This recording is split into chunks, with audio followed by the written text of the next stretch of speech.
आज Karnataka high court ने हिजाब पर जो फैसला रिज़र्व किया था उसको उसने सुना दिया और हिंदुस्तान भर में उस पर जो रद्दमल है वो दो खैमों में बैठा हुआ है। एक तो बीजेपी की रियासती क़ियादतें हों या मरकज़ी क़ियादतें, वो सब उसके गुणगान में लगी हैं कि जो वो चाहते थे उसकी तौसीक़ होगी। इसके मुकाबले में मुसलमान वजह तौर पर नाराज़ हैं और नाराज़गी की वजह दो हैं। एक पहली वजह तो ये है कि कुरान के हवाले से अदालत ने कहा है कि इसकी अहकाम पर्दे के कुरान और सुन्नत में नहीं पाए जाते। पता नहीं कौन सा कुरान और सुन्नत उन लोगों ने रेफ़र किया, लेकिन ये है कि मुसलमानों में इसमें कभी कोई इख्तलाफ नहीं रहा कि हिजाब का एहतमाम होना चाहिए, पाबंदी होनी चाहिए।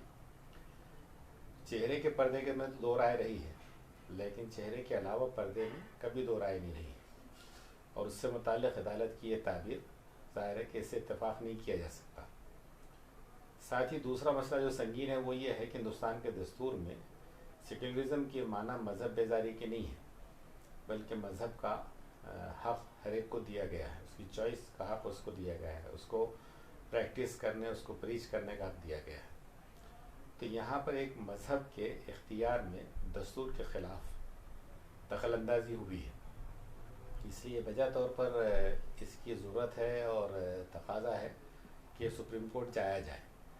लेकिन दो तीन बातें इसमें जो हैं वो ये है कि जो माइंडसेट बेटियों के सतरपोशी के ख़िलाफ़ है और वो मेजॉरिटी कम्युनिटी जो ख़ुद को हिंदू मज़हब का लंबादार समझती है, उनका रवैया जो है ये कौरवों का या कृष्ण का नहीं बल्कि दुर्योधन का था, जिन्होंने वस्त्रहरण को अपनी कामयाबी करार दिया। बेटी को कपड़े पहनाए जाते हैं, बेटी के कपड़े खींचे नहीं जाते। तो यहाँ पर उस पर खुशी मनाना हम ये समझते हैं कि ये दुर्योधन की सोच है। साथ ही यह है कि माइनॉरिटीज़ के मुतालिक ये शिकायत रही है कि ये अपनी बेटियों को तालीम नहीं देते, बातें बड़ी बड़ी करते आए हैं कि बेटी पढ़ाओ, बेटी देश, बेटी बचाओ, लेकिन जो बेटियां मेन स्ट्रीम इंस्टीट्यूशंस में जा रही थीं वहाँ पर उनके हक़ से उसको महरूम करके उनको अपने घरों में रुकने पर मजबूर कर दिया गया। ज़ाहिर है कि एक मुसलमान अपने मज़हब से दस्तबरदार नहीं हो सकता। तो जहाँ पर वो मेन स्ट्रीम से काटी गई हैं, वहीं अगर दूसरा पहलू है तो वो ये है कि अब माइनॉरिटीज़ को अपने इंस्टीट्यूशंस पर ज़्यादा तवज्जो देनी होगी ताकि हम अपने सरपरस्तों की चॉइस के मुताबिक यूनिफॉर्म भी इख्तियार करें। तो ये तालीम के हुसूल में माइनॉरिटीज़ की जिद्दोजहद तो होगी, लेकिन मुल्क में जो खला है वो फिर से इससे बढ़ता है। इसलिए हम उन लोगों को जो इस तरीक़े की पॉलिटिक्स करके पोलराइजेशन और कम्युनलाइजेशन कर रहे हैं, उनको तंबीह करना चाहते हैं कि ये तफरीक़ से बाज़ आएँ और इंसानी बुनियादों पर सोचें। और मुसलमानों से हम इस बात की अपील करेंगे कि वो पीसफुली अपनी दस्तूरी लड़ाई को, अपनी दीनी लड़ाई को जारी रखें। इंशाअल्लाह सुप्रीम कोर्ट में उनको जीत होगी और दस्तूर का तहफ़्फ़ुज़ होगा। वकील साहब, आज जो फैसला आया है पूरे मुल्क की इस पर नज़रें लगी हुई थी और आज जो कर्नाटका हाई कोर्ट ने जो फैसला सुनाया है, आप एक मशहूर वकील है और कानून के जानकार भी है, तो आप किस नज़रिए से देखते हैं इस फैसले को? सबसे पहले तो ये इस जजमेंट को जो है, जो फैसला आया है, इसको बहुत मतलब रेस्पेक्टफुली डिसएग्री करता हूँ कि ये फैसला जो है कानूनी बुनियादों पर नहीं है और सुप्रीम कोर्ट के काफ़ी बड़े मतलब काफ़ी जजमेंट्स हैं जिसको ओवर रूल करके मतलब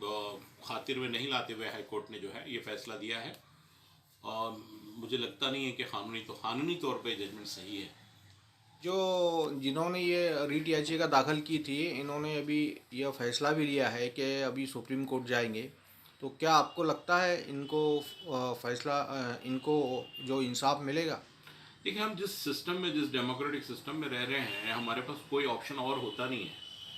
कि एक मतलब आपका हाईकोर्ट से फैसला अगर आपके खिलाफ गया तो जाहिर सी बात है कि उनको सुप्रीम कोर्ट में चैलेंज करना ही पड़ेगा। अगर कोई ये सोचता है कि नहीं सुप्रीम कोर्ट में भी इंसाफ नहीं मिलेगा, तो मैं समझता हूँ ये गलत है। नाउम्मीद तो होना ही नहीं चाहिए। और दूसरी बात, आपके पास ऑप्शन होता क्या है? अगर हाईकोर्ट से अगर कोई चीज़ रिजेक्ट होती है तो आपको सुप्रीम कोर्ट जाना ही है। और उम्मीद अच्छे करने चाहिए, गुमान अच्छे रखें, इंशाल्लाह फैसले अच्छे आएंगे। और उम्मीद है कि जिस तरीके से मतलब हाईकोर्ट के अंदर ये मैटर्स को लड़ा गया पिटिशनर्स की तरफ से जो वकीलों ने मेहनत की है, बिल्कुल ये बात होनी चाहिए थी कि फैसला पिटिशनर्स के हक में आए, लेकिन अनफॉर्चुनेटली ये जो फैसला है ज़्यादातर इसका जो हिस्सा है ये हुकूमत के हक में है, हुकूमत को सपोर्टिव है, और पिटिशनर्स के लिए इसके अंदर कुछ नहीं छोड़ा है, जो कि गलत है। क्योंकि बुनियादी तौर पर जब ये बहस इस बात की थी कि हिजाब जो है, जो हिजाब है सर के ऊपर जो हम लोग ओढ़ा जाते हैं, यहाँ पर मतलब दुपट्टा वगैरह नहीं बल्कि हिजाब से रिलेटेड इशू था, और ये साबित किया गया कि ये इस्लाम का बुनियादी हिस्सा, मतलब हिस्सा जो कुरान से है, इसके डायरेक्शंस कुरान में है। और सुप्रीम कोर्ट के कहीं जजमेंट्स ये कहते हैं कि अगर ये चीज़ कुरान से है, अगर इसका कोर ब्रीफ अगर इसको कुरान से मिलती है इसकी सोर्स, तो फिर इसके अंदर छेड़छाड़ करने की कोई गुंजाइश नहीं है। रिसेंटली जो आपने देखा है कि सायरा बानो वाला जो केस है ट्रिपल तलाक का, उसके अंदर सुप्रीम कोर्ट ने सिर्फ इस एक लाइन के ऊपर जो है पिटिशन पर्सनल लॉ बोर्ड की रिजेक्ट की है कि 3 तलाक एट ए टाइम देना ये कुरानिक नहीं है। कुरान में लिखा ही नहीं है कहीं, अगर कुरान में लिखा होता तो हम इसमें इंटरफेयर नहीं करते। अब इसके अंदर कुरान में लिखा हुआ है कि सर ढका जाए, लेकिन हाईकोर्ट ने ये गलत इंटरप्रिटेशन किया है चीज़ का कि उसमें ठीक है लिखा हुआ तो है, लेकिन नहीं करने पे सज़ा थोड़ी है। तो ये गलत है। ये हाईकोर्ट ने कहीं ना कहीं अपनी जो मर्यादा है, मतलब कहीं ना कहीं वो क्रॉस की है, और ये चीज़ सुप्रीम कोर्ट देखेगा, क्योंकि सुप्रीम कोर्ट के खुद अपने कई जजमेंट्स हैं जो कहते हैं कि कुरान जो है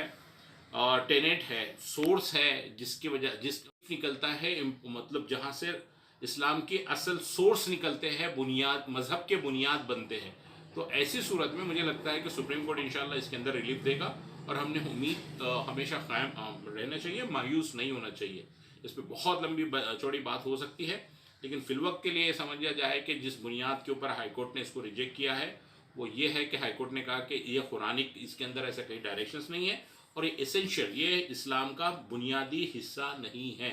जो कि गलत है, और इंशाल्लाह ये चीज़ साबित होगी सुप्रीम कोर्ट में। आज जो हिजाब के ऊपर कर्नाटका हाई कोर्ट का जो फैसला आया है, तो इस पर कांग्रेस की भूमिका क्या है? आधिकारिक तौर पर क्या भूमिका रहेगी, इसकी तो अभी तक हमारी चर्चा हाईकमान से नहीं हुई है, लेकिन हिजाब के मुद्दे पर हमारी पार्टी का हमेशा से ये स्टैंड रहा है कि ये देश संविधान से चलता है, और हमारा संविधान हर व्यक्ति को अपने हिसाब से जीवन जीने का और वस्त्र धारण करने का अधिकार देता है। और कर्नाटक हाई कोर्ट ने जितना हमने पढ़ा है मीडिया में, उसमें ये कहा है कि हिजाब ये इस्लामिक धर्म की मूल प्रथा का हिस्सा नहीं है। तो उनकी समझ के ऊपर हमको बड़ी हैरत हो रही है, क्योंकि कुरान शरीफ में जितना हम समझते हैं एक मुसलमान के तौर पे, हमने पढ़ा है कि औरतों को सीधा सीधा ये हुक्म दिया है कि जब आप जाएं तो अपने ऊपर एक चादर डाल लें ताकि किसी की बुरी निगाह आप पे ना पड़े। जब अल्लाह ये फरमान कुरान शरीफ में देता है हमको, तो उसके अंदर कर्नाटक हाई कोर्ट इसका दूसरा इंटरप्रिटेशन कैसे कर सकता है? मुझे लगता है कि बीजेपी का जो एजेंडा है इस देश को हिंदू राष्ट्र की तरफ ले जाने के लिए, वो एजेंडे को कहीं ना कहीं कोर्ट एंडोर्स कर रहा है। ये बहुत दुर्भाग्य की बात है कि कोर्ट जो है हमारे पास के, वो किसी पार्टी की जीत या हार के हिसाब से फैसले देने लगे हैं। आज अगर बीजेपी की कुछ स्टेट्स में जीत हुई है तो उसको जनता का मत मानते हुए कोर्ट्स ने उस हिसाब से फैसले नहीं देना चाहिए, ऐसा हम मानते हैं। इस बात की हम कड़ी निंदा करते हैं, और ये बहुत दुख की बात है कि भारत जैसे देश में जहाँ संस्कृति की बात की जाती है, जहाँ हिंदू हो, मुस्लिम हो, सिख हो, ईसाई है, हर वर्ग,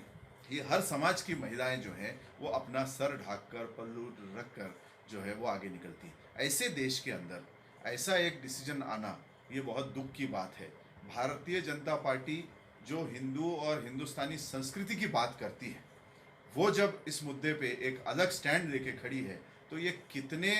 हिंदुस्तान के और हमारे भारतीय संस्कृति के पैरोकार हैं, इसको हम समझ सकते हैं।